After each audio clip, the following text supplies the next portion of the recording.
સોનાની આયાત ડ્યુટી અને વડાપ્રધાનની અપીલને લઈને સુરતમાં જ્વેલર્સ એસોસિએશનની મહત્વની બેઠક યોજાઈ હતી। બેઠકમાં મોટી સંખ્યામાં જ્વેલર્સના માલિકો ઉપસ્થિત રહ્યા હતા। એસોસિએશન દ્વારા ગભરાટ ન ફેલાવવા અને દેશ હિતમાં સરકારના નિર્ણયોને સમર્થન આપવા અપીલ કરવામાં આવ્યું છે।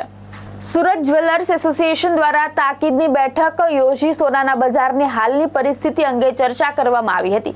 બેઠકમાં મુખ્યત્વે બજારમાં લોકો પાસે રહેલું ગોલ્ડ ફરી માર્કેટમાં કેવી રીતે લાવી શકાય અને રિસાયકલિંગ દ્વારા બજારને કેવી રીતે સ્થિર રાખી શકાય તે મુદ્દાઓ ઉપર વિચારણા કરવામાં આવી હતી। જ્વેલર્સોએ વડાપ્રધાનની અપીલને આવકારી હતી અને જણાવ્યું હતું કે દેશ હિતમાં લેવાતા નિર્ણયો માટે સરકાર પાસે ચોક્કસ રોડમેપ હશે। એસોસિએશને સ્પષ્ટ કર્યું કે સોનાની આયાત ડ્યુટીમાં વધારો થયો હોવા છતાં બજારમાં ગભરાટ જેવી સ્થિતિ સર્જાવા દેવામાં નહીં આવે। એસોસિએશનના હોદ્દેદારોએ જણાવ્યું કે દેશના મંદિરો અને લોકો પાસે રહેલા સોનાને યોગ્ય સ્કીમ દ્વારા માર્કેટમાં લાવવામાં આવે તો રિસાયકલિંગના આધારે આગામી 1 વર્ષ સુધી બજાર સફળતાથી સંભાળી શકાય છે। જ્વેલર્સોએ દેશ અને રાષ્ટ્ર પ્રથમની ભાવના સાથે સરકારના નિયમોનું પાલન કરવાની તૈયારી દર્શાવી હતી।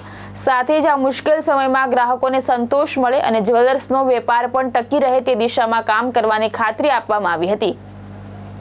મારું નામ છે નિલેશભાઈ લંગારિયા। હું સુરત જ્વેલરી એસોસિએશનમાં વાઇસ પ્રેસિડેન્ટ છું।